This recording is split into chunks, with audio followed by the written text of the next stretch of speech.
मेरे प्रिय अजीज साथियों, जैसा कि हमने आपको पहले ही बता दिया था कि हिमालय की उत्पत्ति कैसे हुई और हिमालय के कितने भाग होते हैं, मैं पहले ही बता दिया था।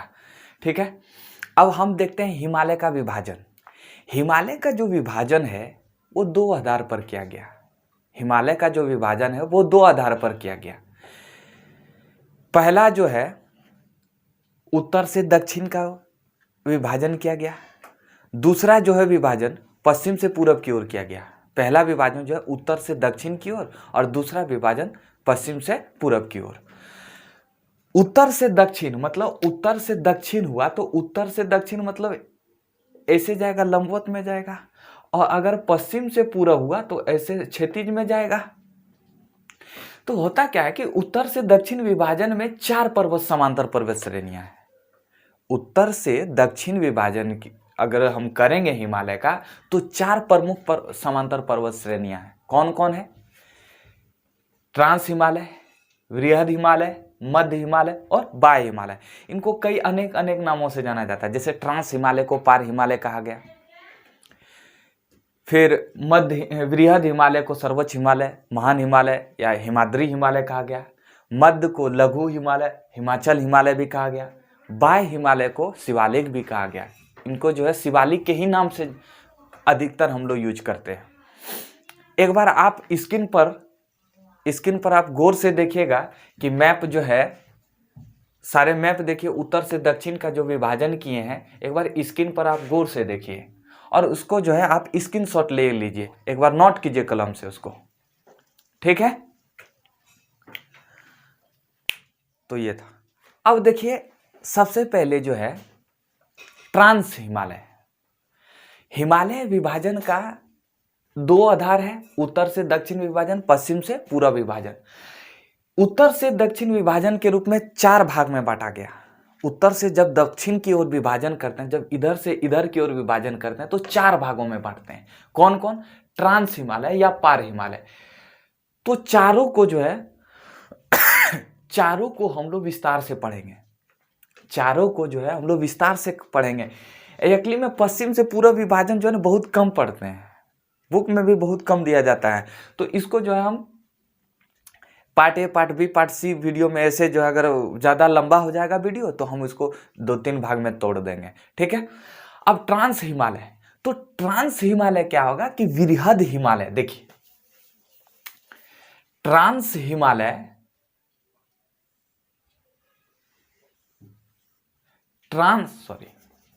ऐसे देखिए इसको। ट्रांस हिमालय जो है ये हुआ ट्रांस हिमालय, ये वृहद हिमालय, ये मध्य हिमालय और ये बाह्य हिमालय। ठीक है, ट्रांस हिमालय जो है वृहद है, ये वृहद हुआ, ये मध्य हुआ, ये शिवालिक हुआ। ठीक है, और ये कौन सा हिमालय हुआ? ट्रांस हिमालय। तो पूछेगा ट्रांस हिमालय कहाँ है? तो वृहद हिमालय के उत्तर में है। और इस हिमालय, सबसे पहले हम ट्रांस हिमालय को विस्तार से पढ़ेंगे। तो ट्रांस हिमालय में 3 चोटी होती है, 3 पर्वत श्रेणी होती है। कौन कौन? काराकोरम, लद्दाख, जास्कर। कौन कौन सा? काराकोरम, लद्दाख और जास्कर। ठीक है, अब देखिए हमने आपको उत्पत्ति के सिद्धांत में, हमने जो है इसको हिमालय की उत्पत्ति के सिद्धांत में आपको बताया था कि इंडियन प्लेट जो है यूरेशिया प्लेट से टकराया था। तो जो इंडियन प्लेट से टकराया और यूरेशिया प्लेट से टकराया, तो हमने बताया टेथिस भूसन्नति वगैरह। आप अगर वीडियो नहीं देखे हैं तो डिस्क्रिप्शन बॉक्स में हम डाल देंगे, वहां जाकर आप देख लीजिएगा। ठीक है, ये जो ट्रांस हिमालय है वो इंडियन प्लेट और यूरेशियन प्लेट से टकराने से नहीं, बल्कि वो यूरेशिया प्लेट का भाग है। टेथिस सागर से जमा मलबे नहीं। हमने आपको टेथिस भूसन्नति बताया था, कोबर की टेथिस भूसन्नति। तो ट्रांस हिमालय है, यूरेशिया प्लेट का भाग है, नो कि वो टेथिस सागर में जमा मलबा।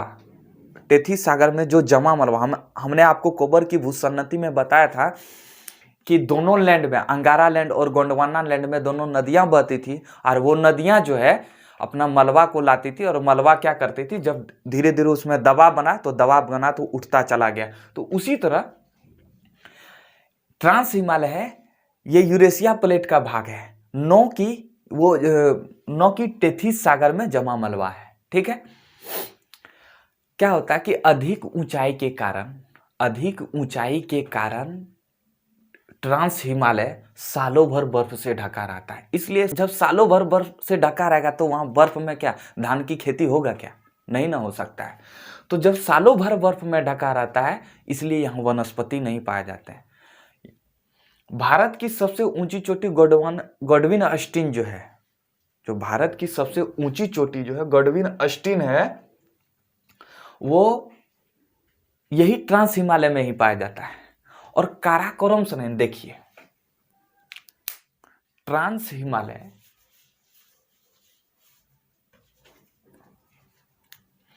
काराकोरम श्रेणी को उच्च एशिया की रीढ़ कहा जाता है। देखिए, ट्रांस हिमालय को 3 भागों में बांटा गया। ट्रांस हिमालय को 3 भागों में बांटा गया। कौन कौन सा? ये ट्रांस हिमालय है, सॉरी,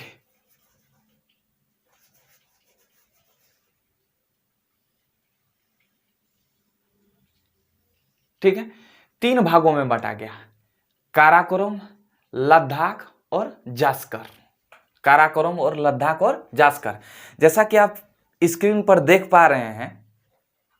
देखिए, काराकोरम है, उत्तर में काराकोरम, उसके दक्षिण में लद्दाख, लद्दाख के दक्षिण में जास्कर है। ठीक है, भारत की सबसे ऊंची चोटी गॉडविन अस्टीन काराकोरम पर ही है, इस चोटी पर है। ये काराकोरम हुआ, काराकोरम। ठीक है, इसके बाद ये हुआ लद्दाख, और दूसरा जो है जास्कर, जास्कर।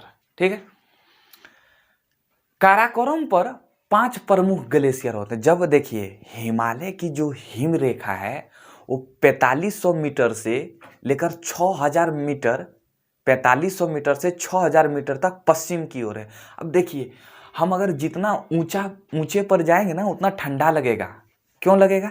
क्योंकि हम सूर्य से हम दूरी होते जा रहे हैं। तो हिमालय की सबसे ऊंची चोटी ट्रांस हिमालय है। सबसे पर्वत श्रेणी जो है, सबसे ऊंची पर्वत श्रेणी है वो ट्रांस हिमालय है। ट्रांस हिमालय सबसे ऊंची है, इसलिए यहां सालों भर बर्फ रहता है। अगर सालों भर पर बर्फ रहेगा तो वहां ग्लेशियर पाया जाएगा। ग्लेशियर यानी कि क्या होगा? हिमनद, सियाचिन ग्लेशियर, हिस्पर, बियाफू, बाल्टोरा, ससाइमी, ये 5 ग्लेशियर जो है ये कहां पाया जाता है? तो इसी पर्वत श्रेणी काराकोरम पर्वत श्रेणी पर ही 5 ग्लेशियर पाए जाते हैं। ठीक है, कौन कौन सा? सियाचिन, हिस्पर, बियाफू, बाल्टोरा, ससाइमी। सियाचिन, हिस्पर, बियाफू, बाल्टोरा, ससाइमी। ठीक है, अब हम चलते हैं देखिए, अब हिमनद बर्फ कहते हैं किसको है, जो है बर्फ कहेंगे किसको? तो नीचे की ओर खिसकती हुई बर्फ को, नीचे की ओर खिसकती, जो नीचे की ओर बर्फ, देखिए क्या होता है कि बर्फ क्या होता है, नीचे की ओर खिसकेगा। जब नीचे की ओर खिसकेगा तो वो पिघलेगा ही।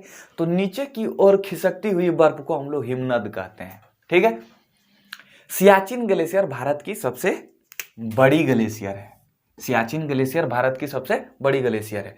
और सियाचिन ग्लेशियर से देखिए, अभी पता है कि सियाचिन ग्लेशियर जो है, आप आए दिन न्यूज में तो पढ़ते ही होंगे, अक्साई चीन का जो क्षेत्र है। सियाचिन ग्लेशियर से एक छोटी सी नदी निकलती है। सियाचिन ग्लेशियर से एक छोटी सी नदी निकलती है जिसे नुब्रा नदी के नाम से जाना जाता है। और अगर इंडियन आर्मी को सियाचिन ग्लेशियर जाना होता है तो इसी नुब्रा नदी को पार करके वो सियाचिन ग्लेशियर की ओर जाता है। इसी नुब्रा नदी को पार करके सियाचिन ग्लेशियर की ओर जाता है, जैसा कि आप स्क्रीन पर देख पा रहे हैं। ठीक है, अब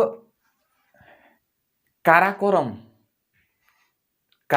का विस्तार उत्तर में तिब्बत तक है। ये जो काराकोरम है इसका विस्तार कहां तक है? तिब्बत। जो तिब्बत जो है वो चीन के अधीन में है। तिब्बत जो है वो चीन के अधीन में है। काराकोरम का विस्तार तिब्बत में काराकोरम की श्रेणी को कैलाश श्रेणी कहा जाता है। तिब्बत में जो है काराकोरम की श्रेणी को कैलाश श्रेणी कहा जाता है। काराकोरम के दक्षिण में लद्दाख है और लद्दाख के दक्षिण में जास्कर है, जैसा कि आप लोगों को मैंने पहले ही बता दिया था। सिंधु नदी जो है यही लद्दाख और जास्कर के बीच, लद्दाख और जास्कर के बीचों बीच जो है सिंधु नदी बहती है, बीचों बीच। ठीक है। काराकोरम दर्रा, अब दर्रा कहते हैं किसको है?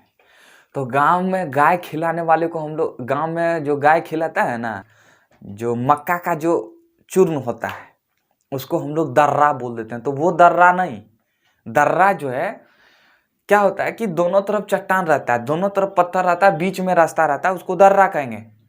जनरल भाषा में समझिए, पर्वतों के आर पार संकरे व प्राकृतिक मार्ग जिससे होकर पर्वतों को पार किया जाता है उसे दर्रा कहते हैं। ये प्राकृतिक मार्ग कैसे हुआ? तो हुआ क्या था, दर्रा का निर्माण कैसे हुआ? प्राचीन समय में जब हिमालय की उत्पत्ति नहीं हुई थी तो अधिकतर जो दर्रे हैं, अभी जो अधिकतर दर्रे हिमालय के क्षेत्र में, वहां पहले नदियां बहती थी। जब हिमालय की उत्पत्ति हुई तो वो नदियां सूख गई, और जब सूख गई तो उसी नदियां जहां बहती थी वहां दर्रे का निर्माण हुआ, ठीक है। तो इसलिए जो है दर्रे को प्राकृतिक मार्ग भी कहा जाता है, जिससे हम लोग क्या करते हैं, पार होते हैं, आर पार कर जाते हैं, एक जगह से दूसरे जगह चले जाते हैं उस दर्रे के माध्यम से। ठीक है। काराकोरम दर्रा भारत में सबसे ऊंचाई पर स्थित दर्रा है। देखने से भी लग रहा है ये काराकोरम श्रेणी, ये लद्दाख काराकोरम जो है ट्रांस हिमालय में सबसे उत्तरी भाग है। तो काराकोरम दर्रा जो है सबसे ऊंचाई पर स्थित दर्रा है और यह सियाचिन ग्लेशियर के पास है, और इसी दर्रे के उत्तर में पियोको है, पाकिस्तान अधिकृत कश्मीर। ठीक है, पियोको। लद्दाख के पश्चिम में राकाकोसी शिखर है। लद्दाख, अब देखिए काराकोरम के बारे में हमने ये विस्तार कर दिया। लद्दाख के पश्चिम में राकाकोसी शिखर है जो दुनिया के सबसे तीव्र ढाल वाले शिखर है, जो जम्मू कश्मीर में स्थित है, जो जम्मू कश्मीर में है। राकाकोसी शिखर कहाँ है? जम्मू कश्मीर में। किधर है? लद्दाख के पश्चिम में। लद्दाख के पश्चिम में राकाकोसी शिखर है। ठीक है। सियोक व सिंधु नदी के बीच में लद्दाख है। देखिए ये सिंधु नदी हुआ, ये सियोक हुआ, इसके बीच में कौन सा है? तो लद्दाख स्थित है। सियोक जो है, सियोक नदी जो है वो सिंधु नदी की सहायक नदी है। सियोक नदी जो है वो सिंधु नदी की सहायक नदी है। ठीक है। खारदुगला दर्रा लद्दाख पर्वत श्रेणी पर स्थित है। देखिए हमने आपको क्या बताया कि काराकोरम श्रेणी पर एक दर्रा है, काराकोरम दर्रा, जो भारत में सबसे ऊंचाई पर स्थित दर्रा है, भारत में सबसे ऊंचाई पर स्थित है। और लद्दाख में जो है कौन से, लद्दाख पर्वत श्रेणी पर कौन सा दर्रा है? खारदुगला दर्रा। और लद्दाख पर्वत श्रेणी के दक्षिण में लेह है, दक्षिण में है। ये लद्दाख हुआ, इसके दक्षिण में लेह है। लेह से सियाचिन जाने के लिए इसी दर्रे का प्रयोग किया जाता है, खारदुगला दर्रा से, लेह से। अब देखिए खारदुगला दर्रा लद्दाख पर्वत श्रेणी पर स्थित है। लद्दाख पर्वत श्रेणी के दक्षिण में लेह है।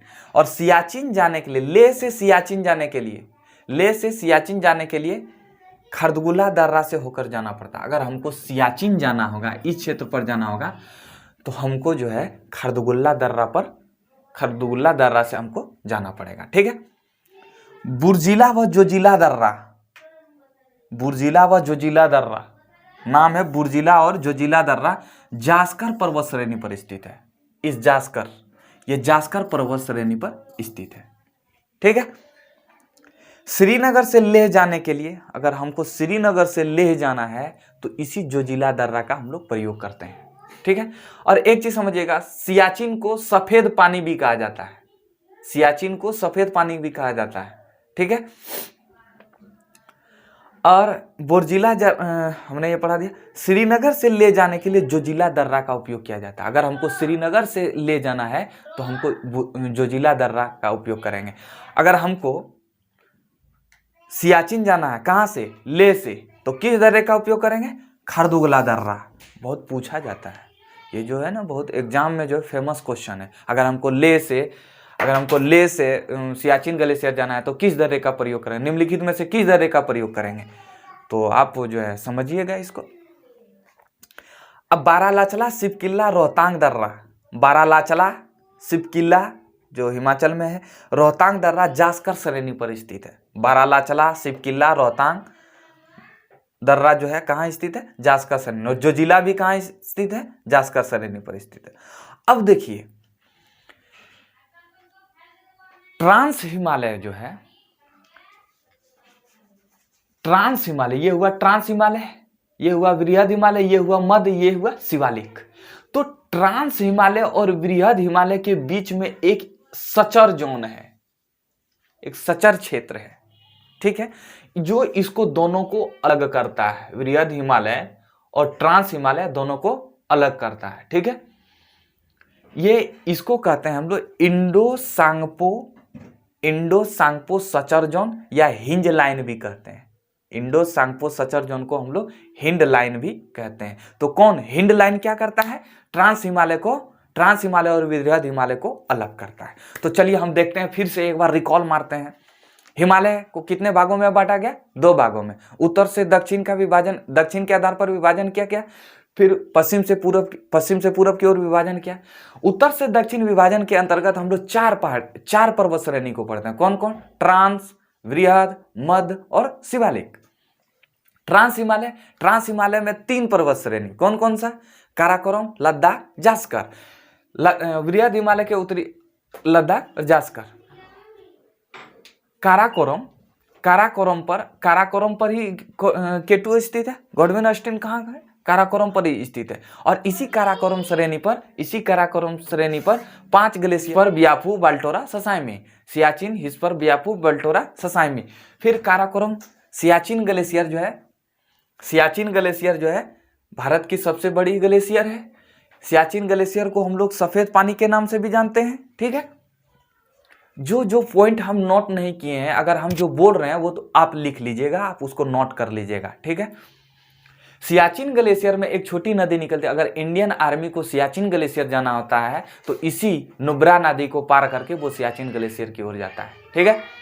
अगला है काराकोरम जो है, काराकोरम के दक्षिण में लद्दाख और लद्दाख के दक्षिण में जास्कर, और लद्दाख और जास्कर के बीच में यही सिंधु नदी बहती है। हम नदी चैप्टर में जब पढ़ाएंगे, जब नदी अपवाह तंत्र पढ़ाएंगे तो वहां विस्तार से करेंगे, इसको एकदम पूरा विस्तार से बताएंगे कि सिंधु नदी कहाँ है, कैसे है, कहाँ से कहाँ निकलती है, ठीक है। काराकोरम दर्रा जो भारत की सबसे ऊंचाई पर दर्रा स्थित है, किस श्रेणी पर स्थित है, नाम काराकोरम दर्रा, काराकोरम श्रेणी पर स्थित ही होगा। काराकोरम नाम से पता चलना चाहिए, काराकोरम दर्रा है तो काराकोरम पर ही स्थित होगा। और लद्दाख, इसके बाद हम काराकोरम के बाद आते हैं लद्दाख के पश्चिम में राकाकोसी शिखर है, जो दुनिया के सबसे तीव्र ढाल वाला, सबसे ज्यादा ढाल वाला शिखर है राकाकोसी, जो जम्मू कश्मीर में स्थित है, ठीक है। इसके बाद सियोक व सिंधु नदी लद्दाख में, सियोक व सिंधु नदी कहाँ है जाती, सियोक व सिंधु नदी लद्दाख, सियोक व सिंधु नदी के बीच में लद्दाख है, सियोक व सिंधु नदी के बीच में लद्दाख है। अर्थ खरदुगुल्ला दर्रा जो है लद्दाख पर्वत श्रेणी पर स्थित है। और इसी दर्रे से ले से हम लोग सियाचिन जाने के लिए इसी दर्रे का उपयोग करते हैं, ठीक है। बुर्जिला दर्रा, जोजिला दर्रा, बुर्जिला, जोजिला, रोहतांग, बारालाचला, ये सब कहाँ है, जास्कर श्रेणी पर स्थित है। और जो वृहद हिमालय और ट्रांस हिमालय को जो अलग करता है उसको इंडो सांगपो सचर जोन कहते हैं, इंडो सांगपो सचर जोन या हिंज लाइन कहते हैं, ठीक है। ट्रांस हिमालय को एक ही वीडियो में रखे हैं और इसके बाद जो है हम पढ़ाएंगे वृहद हिमालय, लघु हिमालय और शिवालिक हिमालय।